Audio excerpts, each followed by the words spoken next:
తెలంగాణలో ఉచిత బస్సు ప్రయాణం ప్రభుత్వం కల్పించింది. అయితే మేమేం డిమాండ్ చేస్తున్నామంటే దానివల్ల ఎన్నో సమస్యలు వస్తున్నాయి. ఆటోదారులు వాళ్ళ బిజినెస్ దెబ్బతింది కాబట్టి వాళ్ళు ఆత్మహత్యలు చేసుకుంటున్నారు, ఆటోను తగలు పెట్టుకుంటున్నారు.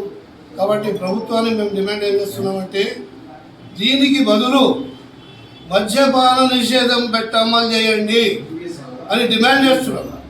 మద్యపాన నిషేధము స్త్రీలు ఏనాడు మాకు బస్సులో ఉచిత ప్రయాణం కల్పించమని ఏ ప్రభుత్వాన్ని అడగలేదు.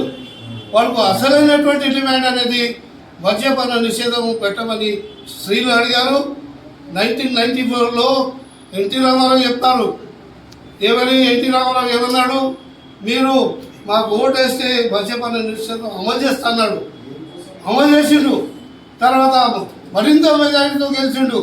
కాబట్టి ఈరోజు మేమేమంటున్నామంటే ఈ ప్రభుత్వానికి మీరు వెంటనే ఇది అమలు మీరు చేయకండి, దీన్ని రద్దు చేయండి. ఉచిత బస్సు ప్రయాణాన్ని మేము డిమాండ్ చేస్తున్నాము.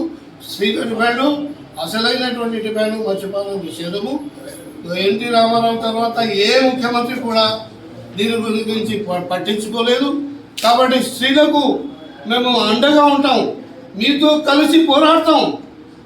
మీరు ముందుకు రండి, ఇది మనకు అవసరం లేదు. స్త్రీలు స్త్రీలు ఏం జరుగుతుందంటే ఆటో డ్రైవర్లు, కష్టపడే వాళ్ళు, కార్మికులు, రోజువారు వాళ్ళు ఏదో ఆదాయం వాళ్ళ నేరుగా ఇంటికి పోతుంది. మద్యపాన నిషేధం అమలు చేస్తే నేరుగా వాళ్ళ ఇంటికి పోతుంది. కాబట్టి మేము అడిగేది ఏంటంటే ఇప్పుడు మేము 15 ఫిబ్రవరి నాడు తలపెట్టినటువంటి ఆటో డ్రైవర్ల ఒక తెలంగాణలోనే ఒకరోజు ఆటో సమ్మెను ఆటో డ్రైవర్లందరూ పాల్గొని దాన్ని విజయవంతం చేయాలని వాళ్ళకు